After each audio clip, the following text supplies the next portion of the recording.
Now, if we want to insert a picture and give the reference within the picture and not by mentioning a text separately, we can easily do this.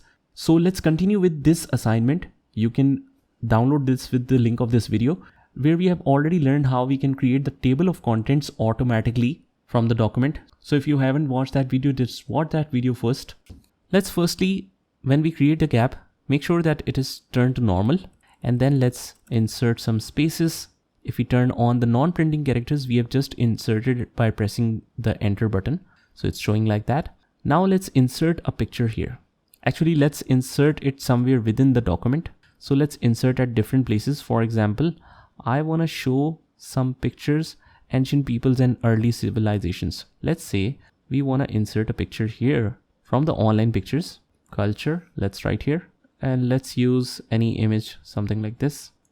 Now this is the picture. You can adjust it however you want within the document. Let's say I've adjusted it like this, and same thing, let's insert some more pictures in the similar manner.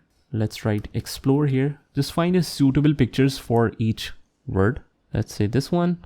We set a position here, just like this. Move to the next one, insert a picture, move to the next one, insert a picture. And let's say now we want to caption this. Now some people try to give a caption like this. They move down the area and try to mention a text here, or use a text box to mention below the picture if we want to give the reference. Now what we can do is to insert a proper caption. We can just select this picture. We can go to the references, and from here we can insert the caption here. Now it automatically picks it as figure 1 because this is the first picture in the document. We will keep it labeled as figure. We can change it to equation or table if it is a table. Position should be below the selected item or above the selected item, whatever you want. So in this document, let's set it to below the selected item. And now we can select our new label. This is our label which we want to show. For example, we write here civilization 1864. Let's click OK, and we can also change the numbering, that instead of showing it as 1, 2, 3 figures, we can also change it to Roman or ABC. So let's keep it as it is for now. And now when we click OK, it will be added as a caption here. As we can see here, it is added as a caption. So we have inserted a caption. Let's move to the next one. Now for the next one, if we want to quickly insert the caption, we can just right click and click on insert caption here. Now it will continue through this. If you want to change this, we can change it to figure, let's say, and this one is identified as figure 1 because before we captioned it as civilization 1864. We have created a new label and then referenced that accordingly. So that's why it's identifying this one as figure 1. And let's say this is the one, and we want some additional text to be mentioned, like go explore reference. Some of the reference are mentioned like this as well.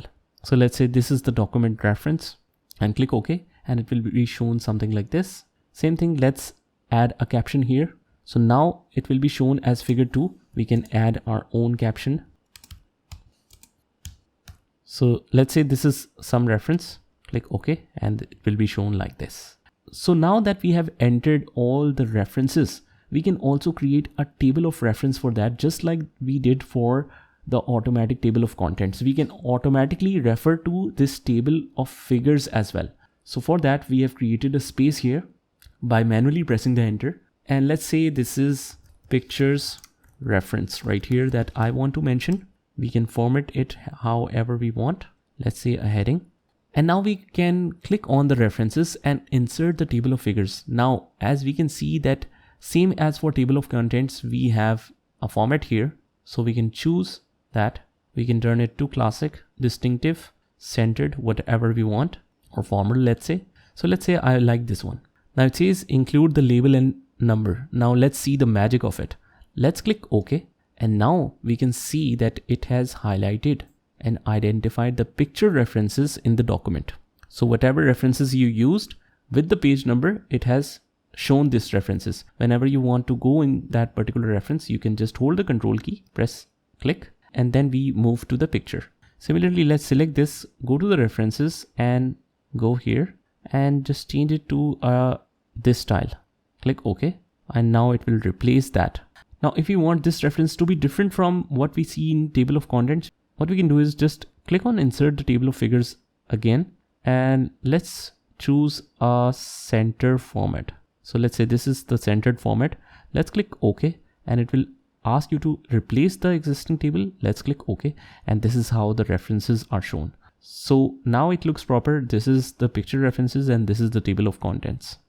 So guys, this is how you can use this option which says insert table of figures in the Word document. Just try it by yourself, and I will see you in the next one.